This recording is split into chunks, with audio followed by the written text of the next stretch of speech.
दोस्तों कैसे हैं आप सब लोग। दोस्तों देखिए, जब हम कोई मकान, दुकान, कोई ज़मीन या फिर कोई प्लॉट खरीदते हैं तो होना तो ये चाहिए कि हमें उस प्रॉपर्टी की रजिस्ट्री करवानी चाहिए रजिस्ट्री ऑफिस में। लेकिन होता क्या है कि कई लोग रजिस्ट्री नहीं कराते और जो भी प्रॉपर्टी वो खरीद रहे हैं उसको स्टाम्प पेपर पे ही खरीद लेते हैं। स्टाम्प पेपर पे उनके बीच में ये एग्रीमेंट होता है कि आज मैंने इतने रुपए आपकी प्रॉपर्टी के लिए दे दिए हैं और बाकी जो अमाउंट है वो मैं इतने समय में दे दूंगा और इतने समय में देने के बाद में आप मुझे रजिस्ट्री करवाने के लिए बाध्य रहेंगे। ये एक सिंपल एग्रीमेंट करके वो लोग एग्रीमेंट कर लेते हैं और सौदा तय हो जाता है। लेकिन वो सौदा तय होने के बाद में होता क्या है कि उसमें आपके साथ में फ्रॉड होने के चांसेस बहुत ज़्यादा रहते हैं। आपने अगर स्टाम्प पे ज़मीन खरीदी है, प्लॉट खरीदा है, तो आपके साथ में फ्रॉड होने के काफ़ी चांसेस रहते हैं। कई बार व्यक्ति रजिस्ट्री नहीं करवाता, अपनी बात से मुकर जाता है। ये सब चीज़ें होती है तो इसमें आपका जो है जो आपने पैसा दिया है वो भी डूबने के चांसेस हैं और जो प्रॉपर्टी आपने खरीदी है वो भी प्रॉपर्टी आपके हाथ से जाने के चांसेस हैं। तो ऐसी स्थिति में दोस्तों क्या करना चाहिए? और मैं आपको आगे इस वीडियो में ये भी बताने वाला हूँ कि अगर ऐसा सौदा आपने कर लिया है, मान लीजिए आपके साथ में फ्रॉड होने के चांसेस हैं, तो ऐसी स्थिति में आप अपने आप को कैसे बचा सकते हैं, अपने पैसों को डूबने से कैसे बचाया जा सकता है। दोस्तों वीडियो को अंत तक देखिए, बहुत इंपॉर्टेंट वीडियो है और हमारे वीडियो को लाइक करें, शेयर करें, चैनल को हमारे एक बार सब्सक्राइब ज़रूर करें दोस्तों, ताकि आने वाले हर एक वीडियो की नोटिफिकेशन भी आपको इसमें मिलती रहेगी। सबसे पहली बात तो ये सवाल उठता है कि स्टाम्प पे लोग क्यों खरीदना पसंद करते हैं, क्यों रजिस्ट्री नहीं करवाते? देखिए, इसके कुछ कारण हैं। मान लीजिए आपको कोई चीज़ पसंद आ गई, आपको लैंड खरीदनी है, कोई ज़मीन खरीदनी है, लेकिन आपके पास में अभी उस उतना पैसा नहीं है जितनी उसकी कीमत है। तो आप क्या करते हैं कि मान लीजिए 10 लाख की ज़मीन है, अब आपके पास में 5-7 लाख रुपए हैं, तो आप एक बार उस ज़मीन को कोई और ना खरीद ले, आपको वो चीज़ पसंद आ गई, तो आपने क्या किया कि उस ज़मीन को ले लिया और 5-7 लाख रुपए उसको दे दिए और आपके बीच में एग्रीमेंट हो गया कि बाकी पैसा मैं जब भी होगा मैं इसमें दे दूँगा, एक टाइम लिमिट हो जाती है।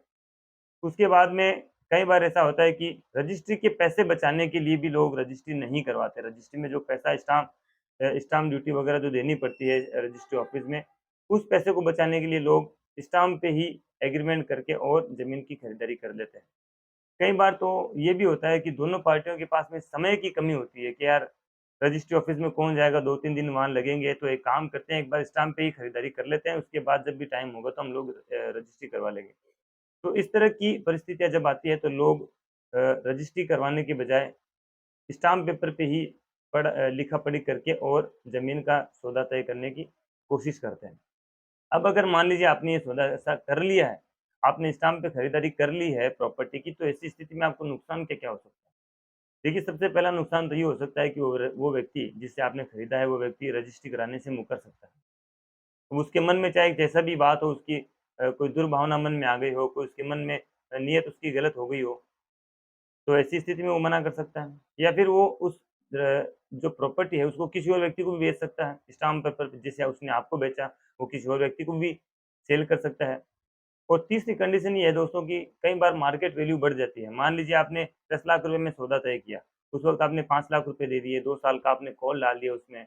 2 साल के बाद में उस प्रॉपर्टी की रेट बहुत बढ़ जाती है। तो उस व्यक्ति के मन में आएगा, मैंने उसको 10 लाख रुपए दिए और आज मुझे इस लैंड के जो इस प्रॉपर्टी के 20 लाख रुपए मिल रहे हैं, 15 लाख रुपए मिल रहे हैं, तो मैं क्यों ना ये ज़मीन इस व्यक्ति को बेच दूँ? तो उस व्यक्ति को भी बेच सकता है। ठीक है? तो ऐसी स्थिति जब आती है तो इसके नुकसान होते हैं और नुकसान में व्यक्ति जो है आपके साथ में फ्रॉड कर सकता है।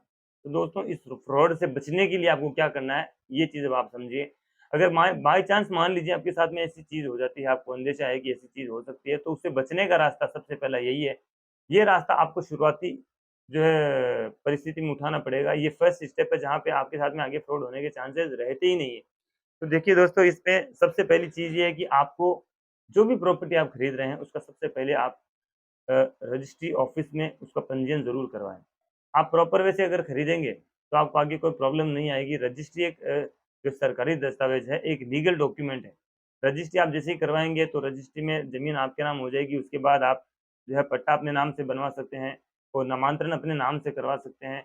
ये सब चीज़ें आपके नाम से हो गई, तो इसका मतलब आप जो है उस प्रॉपर्टी के प्रॉपर मालिक हो गए। लीगल आप अ, जो है स्वामी हो गए उस प्रॉपर्टी के। अब आपको उस प्रॉपर्टी से ना कोई निकाल सकता है, ना कोई दूसरा कब्ज़ाधारी जो है उस पे अपना कब्ज़ा साबित करने के लिए आपके दावा कर सकता है, ना कोई आपको फ़ोर्सफुली उस प्रॉपर्टी से निकाल सकता है।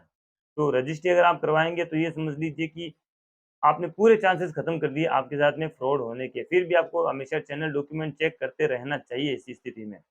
और दोस्तों, अगर आप स्टाम्प भी खरीदते हैं तो प्रॉपर स्टाम्प आपको खरीदने चाहिए। प्रॉपर स्टाम्प क्या होता है उसके ऊपर मैं एक अलग से वीडियो बनाऊँगा, ये एक बड़ा टॉपिक है। रजिस्ट्री अब आप जैसे करवाएँगे तो इसमें स्टाम्प आपको देने पड़ेंगे, लेकिन अगर आप खाली स्टाम्प पे ही खरीदारी करने की सोचते हैं तो उसमें कई लोग ₹100 के स्टाम्प पे या ₹500 के स्टाम्प पे, अब स्टाम्प भी जैसे अलग-अलग तरह के होते हैं। अभी जैसे मान लीजिए एफिडेविट के लिए ₹50 ₹100 का स्टाम्प लगता है, या कोई एग्रीमेंट के लिए इसमें गवर्नमेंट ने रूल कर दिया है कि ₹500 से नीचे किसी एग्रीमेंट पे स्टाम्प पे एग्रीमेंट नहीं कर सकते। तो इस तरह की चीज़ें हैं, तो हमेशा इन सब चीज़ों से बचने की कोशिश कीजिए, और इन सब से बचने का रास्ता यही है कि आप एक प्रॉपर फॉर्मेट में रजिस्ट्री ऑफिस में अपनी प्रॉपर्टी है उसकी रजिस्ट्री करवाएँ। अगर आप स्टाम्प पे खरीदते हैं तो इसमें आपको आगे जाके नुकसान हो सकता है दोस्तों। नुकसान जो मैंने आपको पहले बता दिए हैं कि वो व्यक्ति आपके साथ में फ्रॉड कर सकता है, आपको मना कर सकता है, दूसरे व्यक्ति को सेल कर सकता है, मार्केट वैल्यू बढ़ जाती है तो उसके मन में खोट आ जाती है, तो आपके साथ में फ्रॉड कर सकता है।